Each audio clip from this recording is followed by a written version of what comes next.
we begin with, we had, the Gemara had a source for the Isser of Erva in Yibum. The Isser Erva in Yibum came on account of Yevama Yova Aleha, which we're darshaning is the same as where it says by Achasisha, the sister of your wife, where it says there that the Torah says that you cannot take your wife's sister aleha upon her litzror. So it tells you that there's an isser, even if it tells you that there's an isser of erva, even if there's a mitzvah of yibum. But Rebbe has a different drasha. He learns it from ulkacha, take her. It has to be that you're allowed to, that there's a tsaras erva is also. And sorry, the Gemara said that Rava said we only need it for tzara. You're right. For herself, you don't need a limud because after all, she's a lav sheish bakares. So there's no reason for the asay to supersede it. And Rebbe has a new drasha. Rebbe says no, it's lukacha. You will take her. You have to be able to take either of the wives, and you will take one. And if you can only take one, that means that you can't take the other. If you can't take the other, you can't take this one either. That's what the drush is. And now the Gemara says, okay, so we have this extra pasuk of Aleh. What does Aleh come to teach us? That's the beginning of this daf. The Shak V'Tarya up to here again. The Chachamim and the Rabbanan have a drush of Aleh to tell us that Tzaras Erva is Aser. Rebbe has a different drasha to tell us kacha that you have to take one of the two wives. So what does Rebbe do? And yet, last week at the end of the Gemara, and we talked about it briefly. The Gemara said, "What do the Chachamim do with kacha?" And to tell you that it's a complete marriage, as we were masber last week. Now the Gemara say, "Okay, so what does Rebbe learn with this Aleha?" So Aleha comes to tell us a couple of things.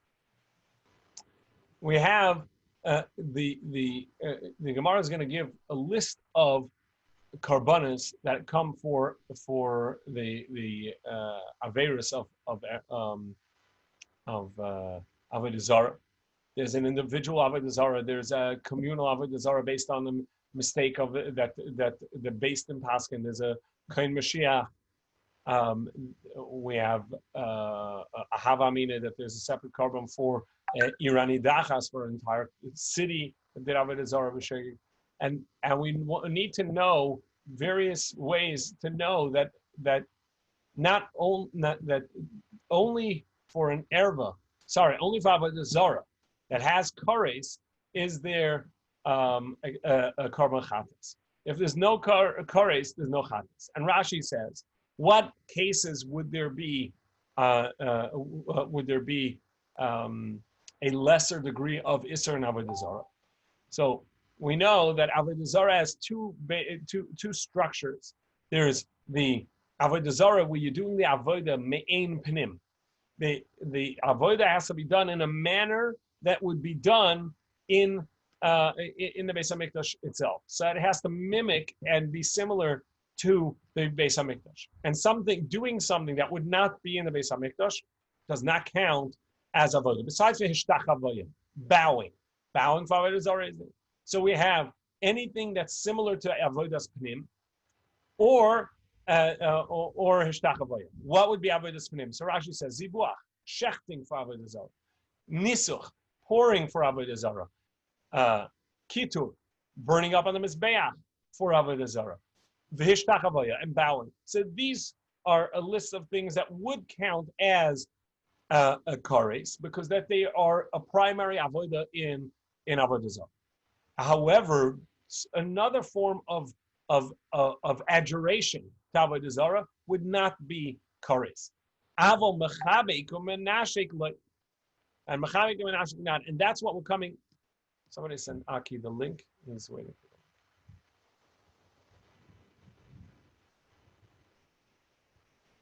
it. Is somebody doing that? Should I do it?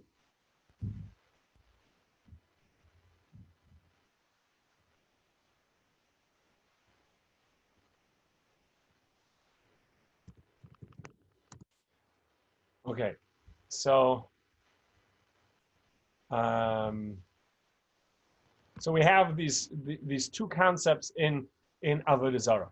We have a concept in Avodah Zarah where you're actually doing where you're actually doing a me'in avodah. And that's a very important distinction because not only is it a lav as opposed to a kares, but there are also other distinctions. Whether the item that the thing you did avodah with, does it become usher or not? Does it become prohibited as an avodah zarah? This is the basis of one of the aspects of the question of whether Indian hair, shaitels, made of Indian hair, whether it's us or not, because one of the basic questions are whether cutting the hair counts as a service of Avodah Zarah, because it's not really the way the Avodah Zarah, Avodah in the Beis HaMikdash is done. Hi, Aki. Just to review, we saw that there are two types of service in Avodah Zarah that one type of service of Avodah Zarah would have kares with it, and one would not. And Rebbe learns that the aleha, the drasha that the Chachamim used to tell us erva and saras erva are prohibited and exempt of yibum. Rebbe learns to tell us that the base that the minimum for a karban chatas is that if you did it intentionally, it would be kares. And that's what we're saying. So for Avodah Zarah, the kares form of Avodah Zarah would be doing a similar service to what's in the Beis HaMikdash. We said, so cutting hair for an Indian god, even if it is done as a form of Avodah Zarah, but it's not me'ein pnim. It's not done in a manner that is pnim. So this really gets into another discussion we're not going to get into, just give you the outline. Shviras makil. Gemara talks about when you break a stick for Avodah Zarah. Is that also me'ein pnim, because it's like shchita, you're breaking it, and therefore the question is cutting the hair a part of that avodah? Anyhow, not our discussion today, but just the uniqueness of this Avodah Zarah concept that we're looking for, and a basis for the malacha, the definition of chatas offering coming for something that sheds a doinoi is kares. So let's see the Gemara quickly inside, and then we'll get to this Tosfos, which brings up a question. The last four lines of Ches Amud Beis. When Rebbe says, what do we do with this aleh? We need it for another teaching. When Beis Din misleads unintentionally the community and says something's permissible when it's really not, and it ends up being an avodah zarah, the karban chatas, which is a special Beis Din chatas of a par helam davar shel tzibur, a bull for a mistaken halacha of the community. That's only for something that the zodom, an intentional, would be kares, and therefore the unintentional is a chatas. V'chein, and similarly, and now we're on Tes Amud Aleph. V'chein HaMashiach, also a Kohen HaMashiach also has the same halacha, where it would have to be that his mistake that he followed he'd also bring a bull, a par, is going to be for something that the intentional act would be kares, so the unintentional is chatas. And also a communal avodah zarah also would also only be the chatas, and the communal oila, which would be a par, and the chatas, which is a goat, would also only be for when the intentional act is a chatas. As we just said in Rashi, one of the me'ein pnim or hishtachabot, bound. Tananami, and we have a similar teaching. Kol mitzvah shabbatorah shechayam is dara kasav shigas chatas yachan maybe kisva esira. Any prohibition that if you did it intentionally, it would be so severe that you get kares, then you bring a chatas, an individual will bring a lamb or a goat. A nasi, a prince will bring maybe soyer, brings a goat. Mashiach, based in a Kohen Gadol or the basin, Mavim Par, they bring a bull, and if it's idolatry. So Yachid Nasi Umashiach, an individual, the Nasi, the prince himself was an individual, and the Mashiach and the Kohen Gadol, so they're going to bring Mavi and Seira. They bring a goat. Tzibur Mavi and Par, and the community will bring a bull. The Sar, and also a goat. The Par is the Ola, and the Sire, the goat, is the Chatas. Now, how do we know all this? The Tanu Rabbanon, and he will become known to him the mistake that he made and the sin that he did. So not only the mistake, but also the sin in action. So how do we know this? We learn it from Aleha, and this is the connection that we're looking for. It says by the korban, by the chatas Aleha, and it says by the erva Aleha. Just as erva is a chatas, is a intentional kares, unintentional chatas, so too avkan gavash chayavan is that a kares shigase chatas. So everyone says, great. Ashkecha and Siba Mashiach min olam. Fine, that's communal. What about for the Kohen Gadol? The Chsiv and Mashiach, because it says over there la ashmas ha'am. It says similar to the mistake of the community, and just as a mistake in community has that same level of kares, so too here. Mashiach Kitzibur. Yachid v'nasi. What about an individual and the nasi? Asi mitzvahs mitzvahs. We learn it as a Gzer Shabbat mitzvahs mitzvahs. It says over here any of the mitzvahs that he makes a mistake. It says over there too. So Avodah Zarah also is not going to bring a chatas only on something that if it was done intentional would be kares. So what's that? And when do we know that? Chatas tzibur b'avodas kachavim yalef me'eni edom. So the community by idolatry that we learn from Eine. It says over here me'ene eda, the leadership of the community, and it says over here v'nela me'ene. So too we're going to learn one from the other. Yachid Nasi Mashiach. What about the individual in Avodah Zarah, or the Nasi in Avodah Zarah, or the Kohen Gadol in Avodah Zarah? Mevi'im nefesh achas. It says in Shema in Parsha Shlach that if an individual makes a mistake with Avodah Zarah, and it says nefesh achas to tell us whether it's the individual commoner or individual Nasi or the Kohen Gadol, they're all going to have the same. Echad Yachid v'echad Nasi v'echad Mashiach b'mashma, because it says if an individual. So here we have the Avodah Zarah, which is an important pasuk, because we're going to learn from there. Even the Chachamim are going to learn. This is all according to Rebbe. The Chachamim are also going to learn from there this halach in Parsha Shlach. The pasuk of Avodah Zarah in Parsha Shlach is really going to be the basis for a lot of this. So Vav Meisav Alein Arisha v'Yamadali Metachtim, and the Vav compares the previous discussion to this one, and we learn the communal from the individual, and just as individual is. Just as the communal is by chatas level, so too in the individual. Fine. So this is all Rebbe. The basis of it is Aleha. The comparison to Erva, Aleha, tells me that Avodah Zarah is going to be a chatas, and from there we're going to learn. The various other levels, whether communal or individual, Avodah Zarah, other Yisurim. It always has to be, in order to be Chayav Chatas, you have to have the level of the Isser is going to be a Karetz. The Rabbanan. And how did the Rabbanan know this thing, that it cultures a Doina Karetz Shegase Chatas, that the intentional act would be Karetz? That's when the unintentional act is Chatas.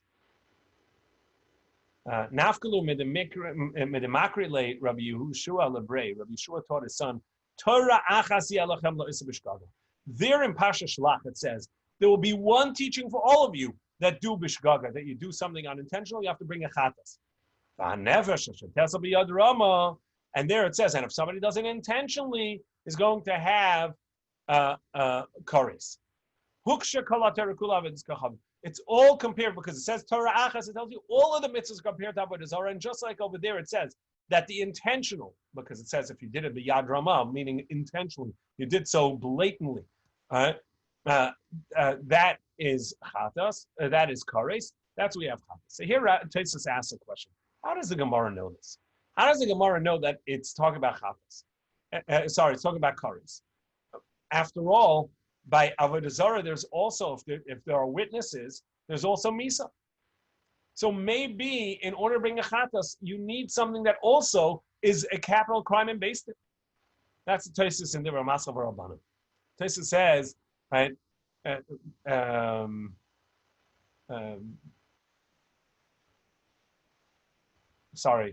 next Tosfos. Maybe it's something that has skila. So Tosfos says no. Really, we're only learning what's in this Parsha Shlach. And this is a fundamental way in learning, and not only here, but many times in the Drash. When we're looking at the pasuk, even though the halacha would apply elsewhere, but in this pasuk where we're learning from, it only has a particular halacha. That's what we're going to learn. And so it's true. We are learning from Avodah Zarah. And we know elsewhere in the Torah, Hashem says that if somebody does Avodah Zarah, there's a Misas based in with two witnesses can give Misa. There are no two witnesses. True, over here it says there's kares. But I want to learn, if I'm learning from Avodah Zarah, maybe I should say that just like Avodah Zarah, it's capital crime, there's based in put someone to death over it. So too, you only bring a chatas for something that has Misas based in. Tosfos says no. Since we're learning it where? In Parsha Shlach. In Parsha Shlach, there's no mention of Misas Beistin. In Parsha Shlach, there's only a mention of the aspect of Kares, because it says, as the next line in the Pasuk in the Gemara says, "V'han nefesh asher tasa b'yad rama." So that tells us that it is an action that requires it's Avodah Zarah that requires Kares when done intentionally. Fine. And that's it. And so the classic rule that we're going to learn here is that whenever we're comparing we're learning from a particular pasuk or from a particular din, that din in that pasuk is the only thing we're going to learn. And so over here, since in that pasuk, all we have is kares mentioned, so Avodah Zarah teaches us that all mitzvahs that have kares when done intentionally, there's a chatas when done unintentionally. Even though that in truth, I know from other sources that Avodah Zarah also has skila as misas based in. We're not going to learn that concept. So it says,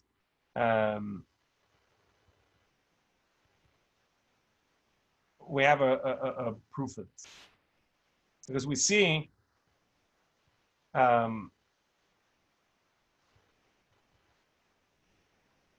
that what about there are certain things that don't have a kares that are not allowed. They have kares, but they're not allowed. They're in a mitzvah aseh. Two mitzvahs aseh that we know of: a korban pesach. Somebody who doesn't do a korban pesach is the missing of that aseh is kares, and somebody who doesn't do a bris.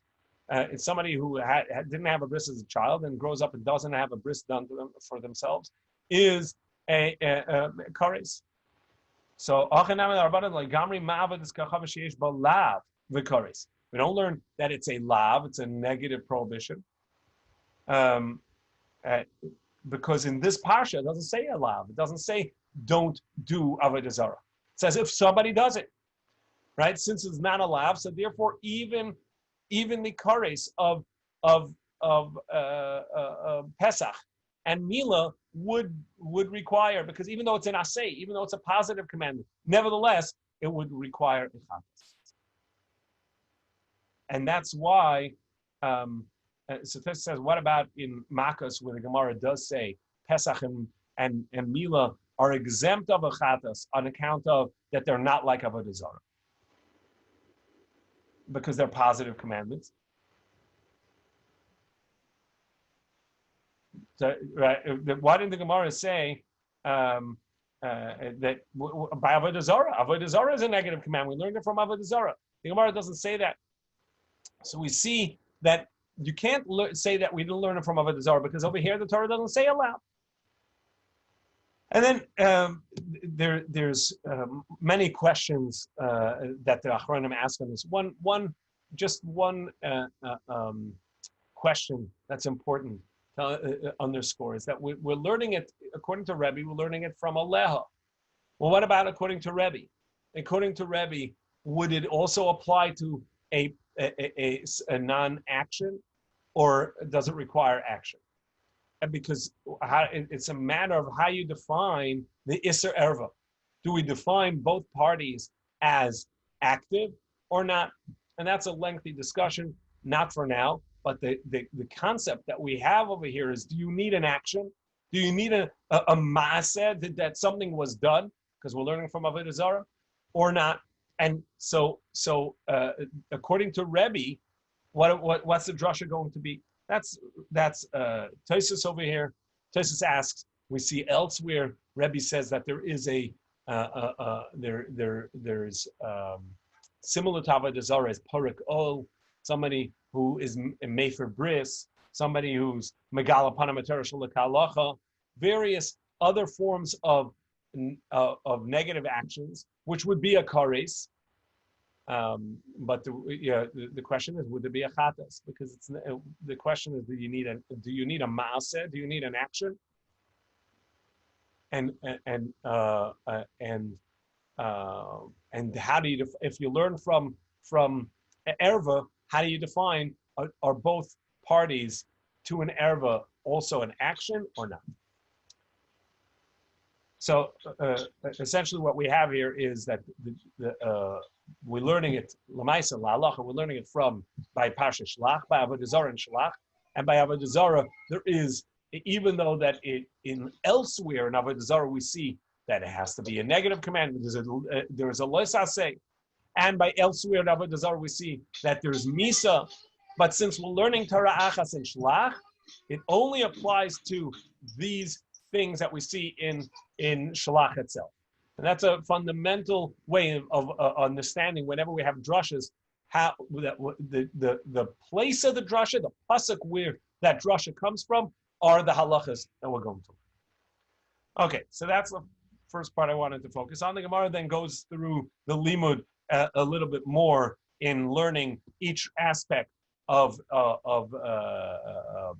Yachid and Tzibur and Nasi and Mashiach, all of the levels that we saw for Rebbe. The Gemara goes further as well in according to Chacham. I want to get into a little bit of fundamental question in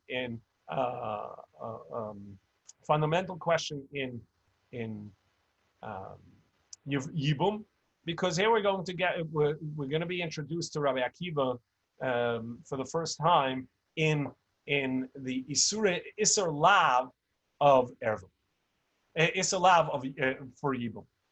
So we know, and we talked about this right at the beginning, there are Kares level Ervas. There's an Erva that's Kares, like the Mishnah mentioned at the beginning, the Chamesh Yisei Nashim. And then there are lesser degree. There are Isurim that are allowed, like we mentioned, or even Asay, like we mentioned the previous weeks. We had a Kohen may not marry a divorcee. A Kohen Gadol may not marry a widow. So those are Chayve Lavin. And the question is, does Yibum apply there? So what we mentioned then, and here we're going to see it, Rabbi Akiva holds that Chayve Lavin are actually an erva. Rabbi Akiva holds that Chayve Lavin creates the child is a mamzer, and kiddushin cannot take effect in such a marriage. Now, the Gemara in Daf Chaf is going to tell us that Chayve Lavin actually requires chalitza, but not yibum. And so we're going to have to analyze what is the basis for that chiyuv chalitza. You're obligated chalitza, but not yibum. So let's see the Gemara inside, and then we'll look at Rashi, because Rashi over here is going to tell us a fundamental.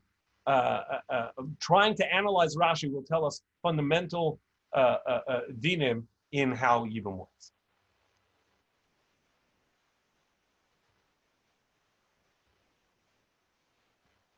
we're about 10 lines from the bottom. Amalei Levi LeRevi. Levi said to Rebbe, "My area the Tani Tasvav listening to Zayin. Why did it say the 15 women of Erva exempt their tzaras? Why did not say themselves and tzaras and are exempt of Yibum? Why did not say a 60? I don't think you're thinking this. You haven't turned on your brain today. My daita. What do you think about Imoy Anusas Aviv? What are you talking about? His mother who was out of wedlock from his father. Imoy Anusas Aviv plukta. The Rabbi Yehuda Rabban, and that's a machlokas. Uba plukta like a Mishnah is not dealing with machlokas. So, and our Mishnah is only absolute ervas, and this is a question whether it's an erva or not. So Gemara says, "V'loi." What are you talking about? In our next Mishnah, which is all one Mishnah, and this whole parak is one Mishnah, Arei Isser Mitzvah Isser Kedusha, the Pliga Rabbi Kiva Rabbanan, Tanav Pirkan. In our parak, meaning when we say a Mishnah, the breakup of the Mishnah that we have is really the Gemara breaking up the Mishnah. The Mishnah is one big Mishnah in the parak, and the Gemara breaks it up in order to analyze the various Mishnayos, the various section of the Mishnah. But it's all one big Mishnah. So in our parak, in our Mishnah, we have Rabbi Akiva and the Chachamim in a machlokas. Varei Isser Mitzvah Isser Kedusha. It talks about the Isser of mitzvah, where there's a positive commandment not to marry, such as the Kohen Gadol must marry a basula, where the Torah says that in the positive, and in the negative ones. So it says a Kohen not marrying a divorcee, not marrying a mamzer, a Kohen not marrying a cholol. Various forms, various marriages that are prohibited, but they're prohibited on an Isser level. The Pliga Rabbi Kiva Rabbanan, Uktane B'Pirken, and it teaches it. Kamrina. So the Gemara says, we learned it, so the Gemara says, B'Pirken Kamrina. No, we're talking about in our parak, which is one long Mishnah.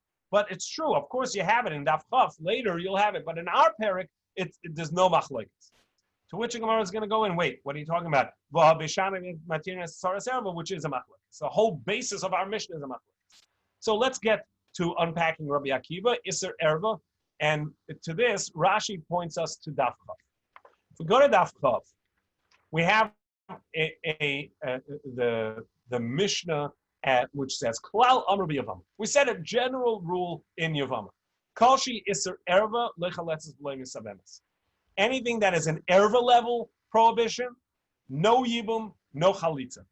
Totally exempt. In other words, there is no passing on of the marriage at all. There's no zika. The deceased brother that passed away was not passed on. The marriage was not passed on. What about Isser Mitzvah, Isser Kedusha? What about where there's a mitzvah or Isser Kedusha? The Gemara over there goes into explaining the Isser Mitzvah, Isser Kedusha, where there's the Torah gives it in a positive commandment, negative commandment, whether it's a mitzvah shema devar chachamim, so it's in a rabbinic prohibition. Chaletzas v'le misabemes. So there you do chalitza and not yibum. So the Gemara over there at first wants to say, what's the idea of chalitza and not yibum? The Gemara wants to say that it is it's a drasha, and that's what Rashi brings over here. L'kama perikets at kol she'isura iser erva lechaletzes v'le misabemes.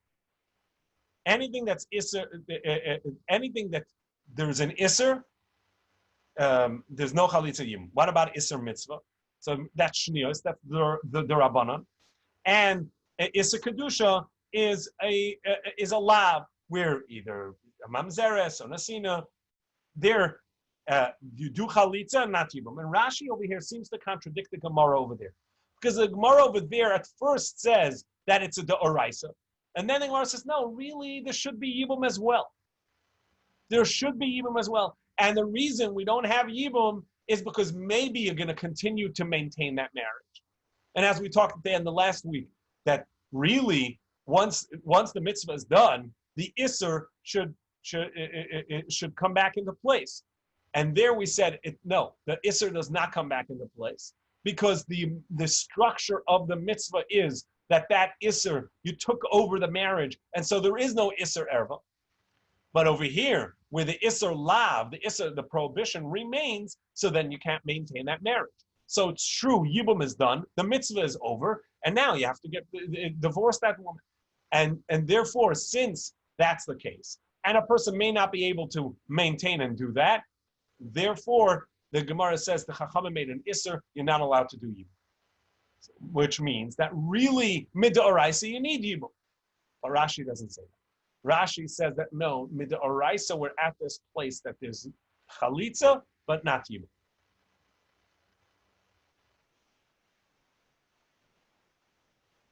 Deloy alim Isser lav, beloy kores. And here Rashi comes up with a fascinating split in the lav. It's true that the Torah says that when there's a prohibition, you don't do yibum, but that's only if the prohibition is a chorus level. So it's such a severe lav that it will hold back the Isser Erva. And it would hold back the mitzvahs yibum. But where you have a simple lav, there the Torah still wants you to do chalitza. The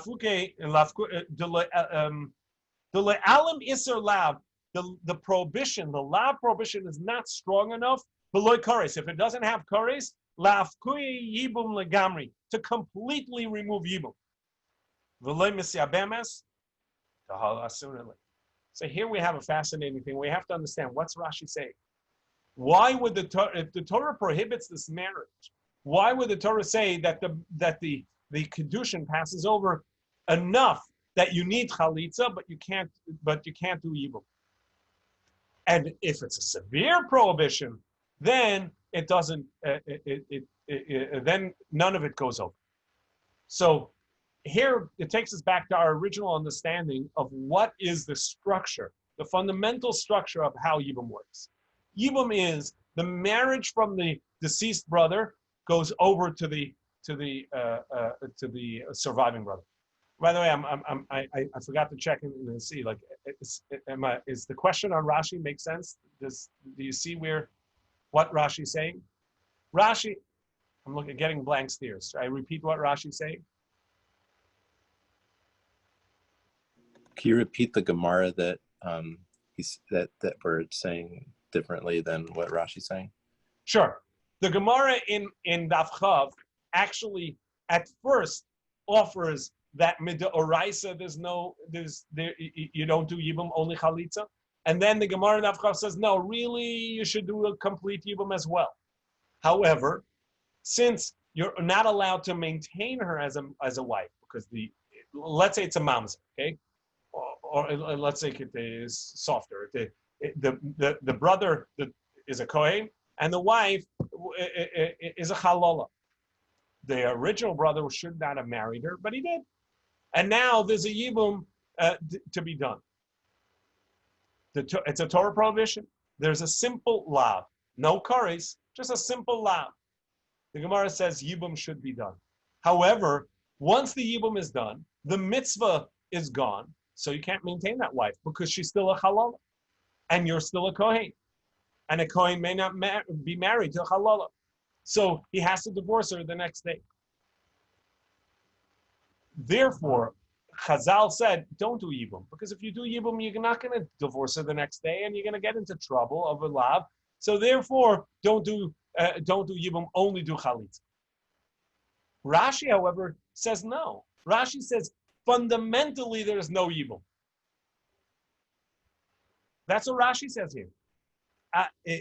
The prohibition is strong enough to prohibit yibum, but to obligate chalitza.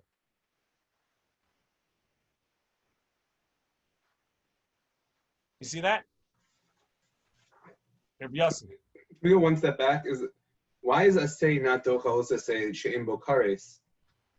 Just to say, meaning Rashi, maybe this is part of the question, but meaning aside from it sounds like you have Bikia's question from the Gemara, like we did prove that asay is dochalos asay when there's no kares, right? So why would Rashi say you're not allowed to do yibum here, right? Right. Why don't we just say that? That was a question that we dealt with a few weeks ago, where the Gemara, where really we had, if we're going to say asay dochalos asay, and Tosfos says that so by simple lavin we should have asay dochalos asay and chanami. Right. We'll deal with that more when we get to Daf Chav. But that is a fundamental question. Why don't we just say asay dochalos asay, like we'll see over there, right? But over here we're dealing with just what is Rashi saying? Rashi is making a split in the structure of Yibum itself. The structure of Yibum, the way we understood Yibum to be, is the marriage of the brother passes over to the deceased. The marriage of the deceased passes over to the living brother, and since it passes over, he now either does Yibum, which he consummates the marriage, or he does Chalitza, where he rejects that Zika, the passing over of the marriage. But Rashi's splitting it here. Rashi's making putting a wedge between what we see as naturally one. There is no ability to do Yibum. There is an obligation to do Chalitza, because it's a prohibited marriage. Joaquin, you see the question? All right. Aki, good. So, okay. So here's again the structure of what's going on. I guess it's so unique in halakha, this relationship of Yibum and Chalitza, that Chalitza would be required when Yibum is not. I'm not aware of parallels like that. It's sort of like right, and there isn't really, and which is what is so interesting in the wording of Rashi. It's not strong enough to totally release you from the Chalitza, but you're not allowed to do the Yibum. So here's a little bit, just many of the Achronim talk this way. I'm going to again say it over from my Rebbeim. We'll learn from Nachum Pertzovitz. The basic idea that when we have a Yibum, what happens is the deceased brother's marriage goes over to the surviving brother. Zika. Which is Zika. Now what happens is that this marriage is prohibited by the Torah, because he's a Kohen and she is a Chalola, because she's a Mamzeres, because whatever the specific Isser would be, it's a non-Erva Isser, but nevertheless prohibited. So a simple way to say would be that we must deal with the Zika. Sometimes we need Yibum, and sometimes we don't. Right, but specifically why is what Reb Nachum's talking we're going to say here. So specifically why? I think Aki touched the point. The Zika has to be dealt with, but yet you can't do Yibum. Well, what's behind that? So what we have over here is a lesser degree of Isser. Now, as we mentioned, Rabbi Akiva holds if somebody tried doing such a marriage, it would not take effect. If somebody ain't Kedushin types of Mechayvi Lavin, according to Rabbi Akiva, if a Kohen went to a divorcee and said, Harei at l'kudeshesli, the Kedushin would not take effect, according to Rabbi Akiva. However, we don't pass in that way. In the Chachamim hold, we pass like the Chachamim hold, no. That if a Kohen went and said to a Gerusha, Harei at l'kudeshesli, the Kedushin would take effect. The Torah doesn't let it. Right, so he has to divorce her. But the Kedushin takes effect. So if we look at the structure of Zika, what's going on is the deceased brother passes his marriage on to the living brother. The living brother is not allowed to marry this woman. That's fine, but the Kedushin took effect. You can't let her off without Zika, without Chalitza, because the Zika took effect. That marriage can take effect because Kiddushin Tovsim B'chayv Elavin. Kiddushin can take hold with the Chayv Elavin. you're not allowed to do yibum, because if the Torah prohibits such a marriage, that means the Torah never permitted the achos isha even. The Torah never permitted this angle. So you can't do yibum. Rabbi Yossi asked, wait 1 second, but I say the chalosa say, let the mitzvah supersede the law. Great. We're going to touch that later. Right now, but what we have is the structure of the marriage of yibum is that the zika brings the marriage over, and she's already in the marriage. She can't get out of the marriage without a chalitza. Therefore, when lipater b'loy chalitza, you can't say there's no chalitza. After all, the zika took effect, and you have to undo the zika. But it's so therefore it cannot undo the yibum or block the yibum. The zika took effect because kiddushin is type semachai v'lavin. The kiddushin can take effect, and so this regular lav will not block the zika. The yibum took effect. The deceased brother's marriage passed on to the surviving brother, and as such, he must do chalitza to undo that. Just like his brother should have done a get. He should have divorced her. He never did. But he has to by doing chalitza. But yibum he can. But you cannot do yibum because after all, it's prohibited. This woman is prohibited. So that's the uniqueness of what Rashi says over here in splitting the structure of zika. Zika can take effect enough that you must do yibum because otherwise she remains his wife. The marriage is passed on enough that there is a kiddushin touch, so the kiddushin took effect. But the Isser doesn't allow for yibum because yibum it requires a special heter from the Torah, and the Torah says that heter doesn't apply. So far, so good. So let's move on to the next part of Rashi. Upliga Rabbi Kiva dama perka choletz chayvi laven kechayvi krisis ktani ezo mamza kol she'er basar shu v'lo yavoy the yesh mamza chayvi laven Rabbi Kiva alim lav lemifter v'lo klum ke'er v'gemur. And according to Rabbi Akiva,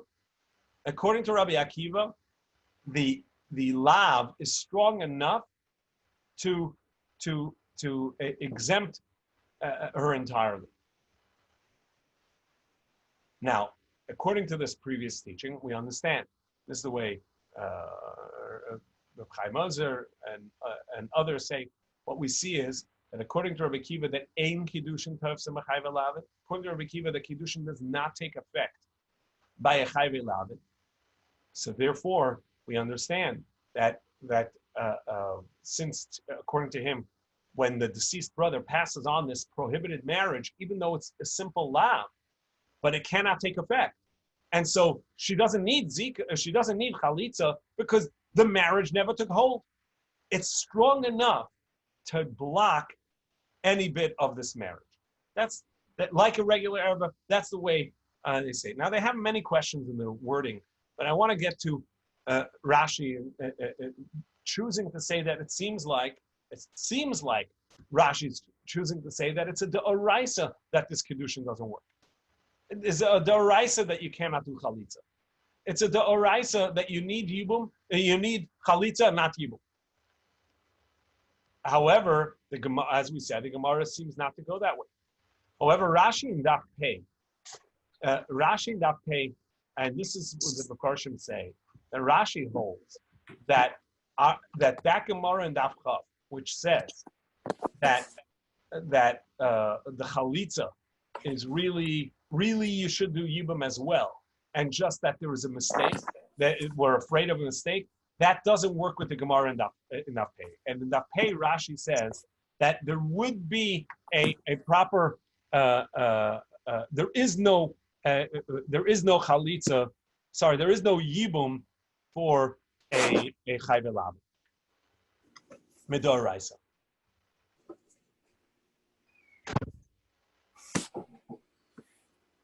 I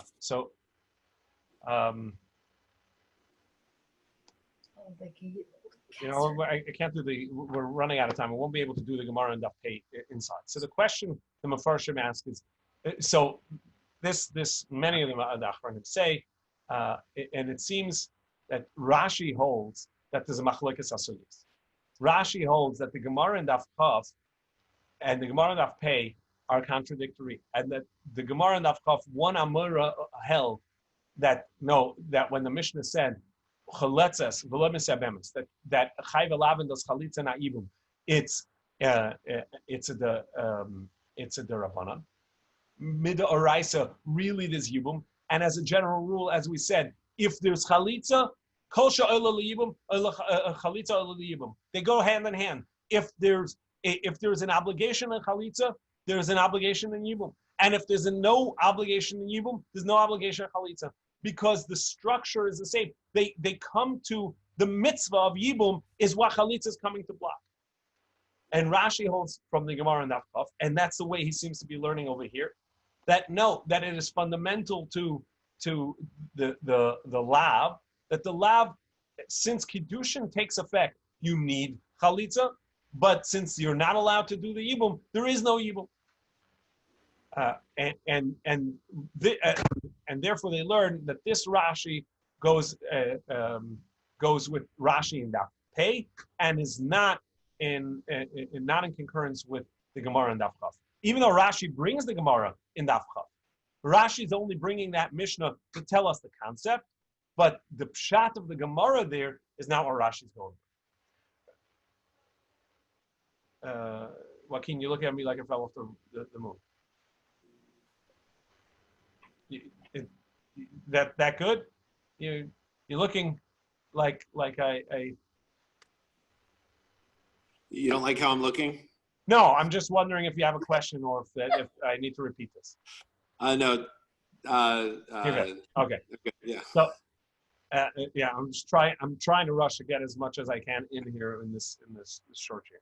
So you're saying that the Gemara, the way they're saying is that according to Rashi, the Gemara on Daf Kaf and on Daf Pei are cholik, and Rashi's going with the Gemara later on.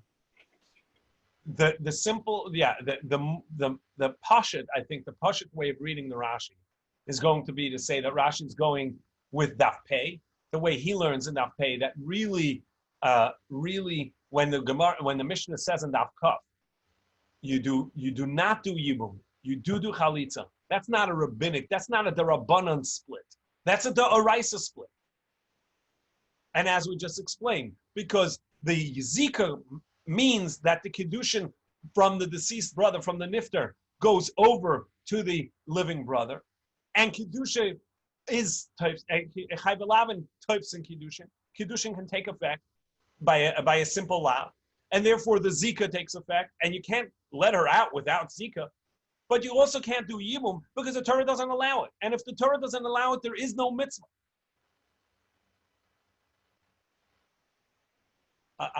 I'll take it to a question where Rabbi Kiva had. We talked about a few times where Rabbi Kiva asked, since really the Torah, every yevama is an erva. Every yevama is the brother's wife, which is an erva. Now, if you have a mitzvah, great. So the Torah says that erva is not there anymore. But once the mitzvah is not there, so then it's a simple erva. Right? Rabbi Kiva asked that by Etzara. Etzara is just a simple erva. Once the Torah says there's no mitzvah yibum, she's a simple erva. Therefore, Rabbi Kiva asked, why do I need a special teaching for Etzara? Etzara is also just a regular Etzara of an erva because she's the brother's wife without a mitzvah. Same over here. Really, this should be, you can't do yibum because there's no mitzvah. If there's no mitzvah, because the Torah doesn't allow such a marriage, so then it should be go back to yibum. It should go back to erva. The concept, just for the concept, because I don't have time to answer that question, which is a fundamental question. So then, why do you even need? Why do you like? It should just be an erva. Once there's no mitzvah. What Rashi is saying is yibum happens. the zika happens. The concept of yibum happens. The mitzvah of yibum does not happen. You can't have the mitzvah of yibum because the Torah says this marriage is not allowed. But you can't exempt her and just let her not just marry anyone in the street. That can't happen because they're already married. The kiddushin tovsim. That's what Rashi is saying. It's not strong enough, meaning it doesn't have the fundamental structure of ein kiddushin tovsim. The kiddushin is allowed to take effect. It's not strong enough. It's not the lav allows for kiddushin to take effect. I'll take it out of yibum and take it into a general marriage. If a person says hareyat mekudeshes li to his mother, nothing happened. You don't need a get. You don't need anything. He needs a slap on the wrist, but he doesn't. Nothing happened because the isser, the prohibition, is so strong and makes nothing happen. But if somebody goes over to an isser lav and says hareyat mekudeshes li, the lav is not strong enough to block that marriage, and the marriage happens. The same here. The lav is, the yibum happens. The transfer, the parsha of Yevomos, the parsha of yibum, it took effect here. And therefore, there's zika, and since there's zika, you need chalitza. However, the mitzvahs yibum, that was the prohibition is strong enough, the lav is strong enough to block the yibum. Now, the question that Rabbi Yossi was asking really is a question on Rabbi Akiva fundamentally. How can you have a different level of strength of lav that one will it'll block over here and it won't block over here? You have, according to Rabbi Akiva, the strength. After all, we never see such a distinction in asay dechalos asay.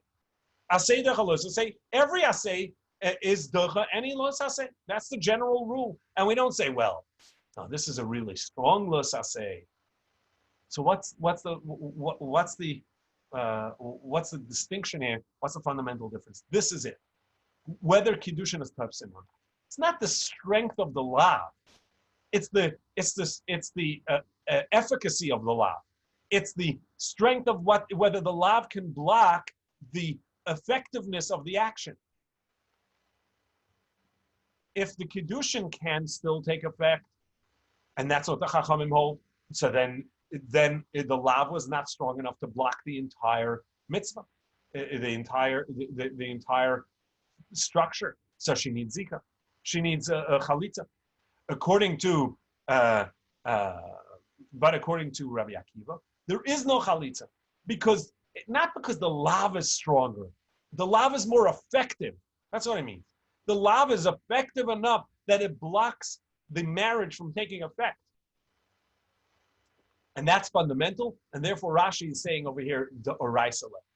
Now, Reb Nachum has a lengthy explanation here to say that Rashi could go with the Gemara and Daf Chaf as well. We obviously didn't have time for that, but I think what we learn over here is the fundamental structure of a yibum. The yibum passing from the brother is like saying Hariyat Mekudeshes. It creates the marriage, and if the marriage is allowed to take effect, even though it's not allowed to be made, but it's allowed to take effect, meaning the lav is not enough to block the efficacy of Hariyat Mekudeshes, then the zika would also take effect. Because the death of the brother is passing the kiddushin on to the surviving brother. That means it's like he said, Hariyat Mekudeshes. If that works, then it remains a good kiddushin, and she needs a chalitza in order to get out of it. And according to Rabbi Akiva, that it doesn't work, so then she does not need chalitza. And after, and with that, I have to run to mincha. If that wasn't clear, I'm happy to take questions later. Call to